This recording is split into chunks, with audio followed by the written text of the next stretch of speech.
Hypertension या high blood pressure एक ऐसी प्रॉब्लम है जिससे आज मिलियंस ऑफ पीपल सफर कर रहे हैं इरिस्पेक्टिव ऑफ देयर एज।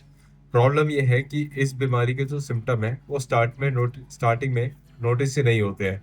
इसलिए इस बीमारी को साइलेंट किलर भी बोला जाता है। तो आज की वीडियो में हम लोग ये वाले गिवन टॉपिक्स को कवर करेंगे। तो मेक श्योर करें कि आप पूरी वीडियो देखें, चैनल को सब्सक्राइब जरूर करके जाए, इस वीडियो पे जितना हो सके उतना लाइक देके जाए और ज़्यादा से ज़्यादा इसको शेयर करें। तो फिर चलिए जल्दी से वीडियो को स्टार्ट करते हैं। तो सबसे पहले जानते हैं कि ब्लड प्रेशर क्या होता है। ब्लड प्रेशर बेसिकली वो फोर्स है जो ब्लड ब्लड वेसल्स पे अप्लाई करता है जब हार्ट ब्लड पंप करता है। इसको हम दो नंबर से जानते हैं। फर्स्ट है systolic, second is diastolic.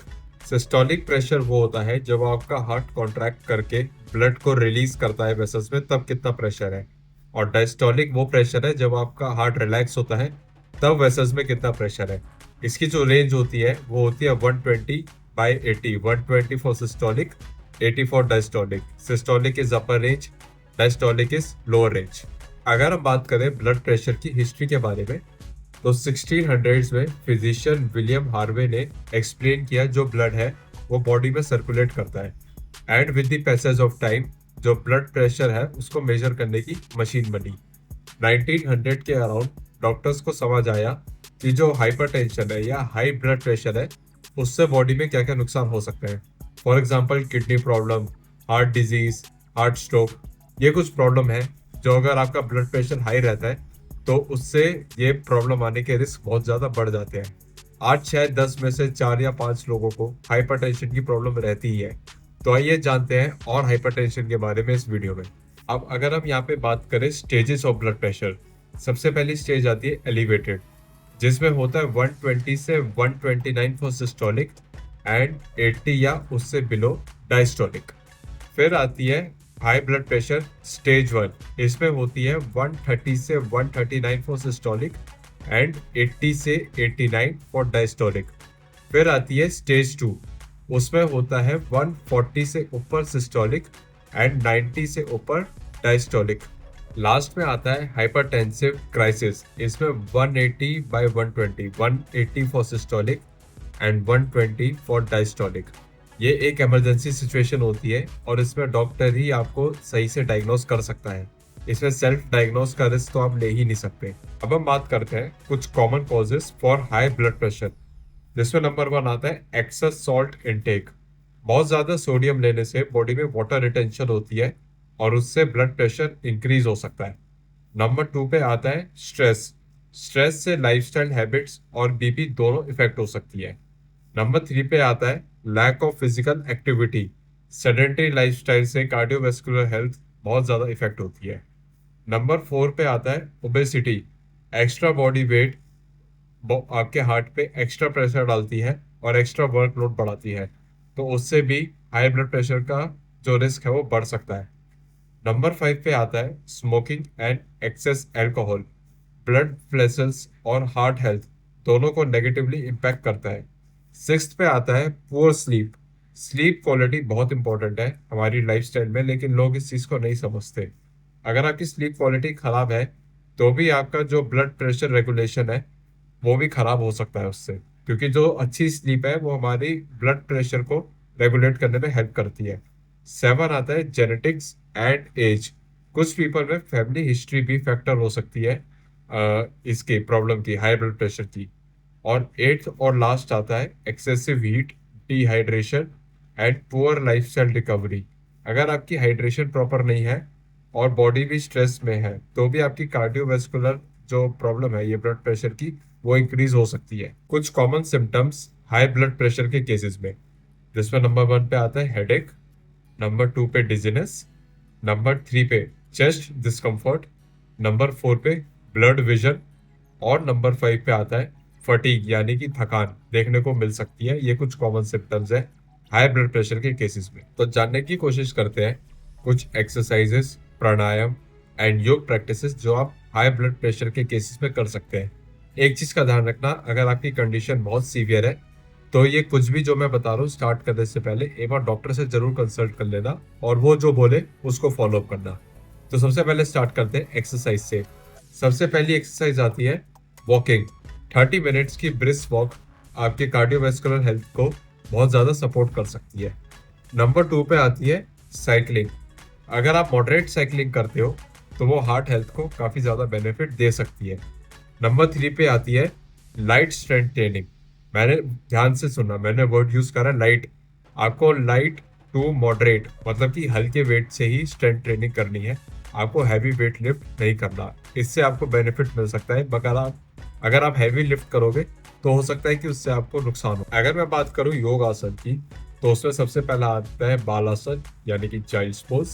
Second आता है विपरीत करानी। थर्ड आता है शवासन। ये 3 आसन आपकी काफ़ी हेल्प कर सकते हैं हाई ब्लड प्रेशर से रिलीव करने में आपको। ये जो तीनों आसन है ये मैंने अपनी जो प्रीवियस वीडियो है माइग्रेन के ऊपर, इसमें मैंने बहुत अच्छे से डेमोन्स्ट्रेट किए हुए हैं, तो मेक श्योर करें आप वो वीडियो भी जाके जरूर देखें और उससे आपको सीखने को भी मिलेगा कि ये आसन आपको कैसे परफॉर्म करने हैं। एक चीज़ और, अगर आपको हाई ब्लड प्रेशर है तो आपको हेड स्टैंड प्रैक्टिस नहीं करना है, यानी कि शीर्ष आसन आपको बिल्कुल भी उस केस में प्रैक्टिस नहीं करना है। अब बात करते हैं प्राणायाम के बारे में, यानी कि ब्रेथ वर्क के बारे में। हाइपरटेंशन के केसेस में और हाई ब्लड प्रेशर के केसेस में हमें कूलिंग प्राणायाम और कामिंग प्राणायाम पे ध्यान देना होता है। हीटिंग प्राणायाम पे हमें ध्यान नहीं देना। कूलिंग और कामिंग प्राणायाम में सबसे पहला आता है शीतकारी एंड शीतली। सेकंड आता है आपका भ्रामरी और थर्ड आता है अनुलोम विलोम। ये भी मैंने प्रीवियस वीडियो में बहुत अच्छे से डेमोन्स्ट्रेट किए हुए हैं, तो वहाँ पे जाके आप देख सकते हैं। हीटिंग प्राणायाम लाइक भस्त्रिका, कपालभाति, इसको आपको मिनिमम रखना है या फिर इसको कोशिश करें कि आप अवॉइड करें। ये वाले प्राणायाम आपको नहीं करने हैं। अब बात करते हैं डाइट और लाइफस्टाइल के बारे में। सबसे first, improve your sleep quality. कम से कम 7 से 8 घंटे की स्लीप लो। Second, include potassium rich food in your diet. मैं यहाँ पे लिस्ट दे दूंगा, जितना हो सके पोटेशियम रिच फूड्स अपनी डाइट में इंक्लूड करो। Third, include plenty of fruits and vegetable. Green vegetable and fruit भी अपनी डाइट में इंक्लूड करो।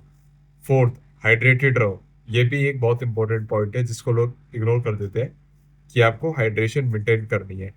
Fifth, try to reduce your stress. I know कि स्ट्रेस आज की लाइफस्टाइल में बहुत कॉमन है और ये जल्दी से जाने वाली चीज़ नहीं है, बट जितना हो सके आप स्ट्रेस कम लो। और जो चीज़ें आपको स्ट्रेस ज़्यादा देती है, कोशिश करो कि जब आप कोई पर्टिकुलर चीज़ कर रहे हो, अगर आपको उससे स्ट्रेस हो रहा है तो जब वो चीज़ खत्म हो जाए तो स्ट्रेस वहीं तक रखो, उसके आगे उसको कैरी ऑन मत करो। तो ये कुछ चीज़ें हैं आप अपनी लाइफस्टाइल में ऐड कर सकते हो, जिससे आपको रिलीफ मिल सकता है हाइपरटेंशन से। अच्छा, एक पॉइंट मैं यहाँ पे ऐड करना भूल गया, reduce intake of excess salt. अगर आप ज़्यादा नमक खाने के शौकीन हो, मतलब कि जैसे फ्रूट सैलेड्स में आपने ज़्यादा नमक डाल दिया या फिर आपको बहुत ज़्यादा चटपटा खाने की आदत है, तो कोशिश करो कि उस हैबिट को भी थोड़ा सा कंट्रोल करो और जो अपना सॉल्ट इनटेक है वो नॉर्मल पे लेके आओ। और कुछ चीज़ें हैं जो आपको अवॉइड करनी है। फॉर एग्जांपल, आपको ज़्यादा एक्सेस में जंक फूड अवॉइड करना है, अल्कोहल अवॉइड करनी है, स्मोकिंग अवॉइड करनी है और ज़्यादा स्ट्रेस तो अवॉइड करना ही है। तो ये कुछ चीज़ें हैं जो आप अपनी लाइफस्टाइल में ऐड कर सकते हो। अब बात आती है कि हमें डॉक्टर को कब दिखाना चाहिए, जिसमें नंबर 1 आता है कि आपका बीपी रिपीटेडली हाई आ रहा हो। नंबर 2, आपका हेडेक जो है काफ़ी सीवियर है। नंबर 3, आपको चेस्ट में पेन फील हो रहा है। नंबर 4, आपको ब्रीदिंग में डिफिकल्टी हो रही है। नंबर 5, आपका जो विजन है वो ब्लर हो रहा है। नंबर 6, आपको डिजीनेस फील हो रही है। नंबर 7, या आपको नंबनेस या वीकनेस फील हो रही है। अगर ये सारे पॉइंट्स आपके साथ हो रहे हैं तो आपको इमीडिएटली डॉक्टर के पास जाना चाहिए without any delay. High blood pressure आज के टाइम में बहुत कॉमन प्रॉब्लम हो गई है irrespective of your age, but ये बहुत डेंजरस हो सकती है अगर आपने जो मैंने सिम्टम बताए हैं प्रीवियस स्लाइड में उसको इग्नोर करा और सेल्फ डायग्नोसिस करने की कोशिश करी। तो मेक श्योर करें अपनी लाइफस्टाइल अच्छी रखें, अपनी डाइट अच्छी रखें और रेगुलर एक्सरसाइज करते रहें, स्लीप अच्छी रखें और हाइड्रेशन भी अपना मेंटेन रहे। तो अगर आज की वीडियो आपको अच्छी लगी हो तो प्लीज़ चैनल को सब्सक्राइब जरूर करके जाना। बहुत मेहनत लगती है वीडियो बनने में, उसको एडिट करने में, इससे मुझे मोटिवेशन भी मिलती है आप सबके लिए और वीडियो बनाने के लिए। तो मेक श्योर चैनल को आप सब्सक्राइब जरूर करें, ज़्यादा से ज़्यादा लाइक दें, ज़्यादा से ज़्यादा इस वीडियो को शेयर करें ताकि और भी लोगों की हेल्प हो सके इस प्रॉब्लम से फाइट करने में। अभी ये मैंने हाई ब्लड प्रेशर पे वीडियो बनाई है, अगली वीडियो में लाऊंगा लो ब्लड प्रेशर पे। तो मेक श्योर करें आप चैनल को सब्सक्राइब कर रहे हैं और नोटिफिकेशन बेल भी ऑन कर दें। तो मिलते हैं आपसे अगली वीडियो में, तब तक के लिए टेक केयर।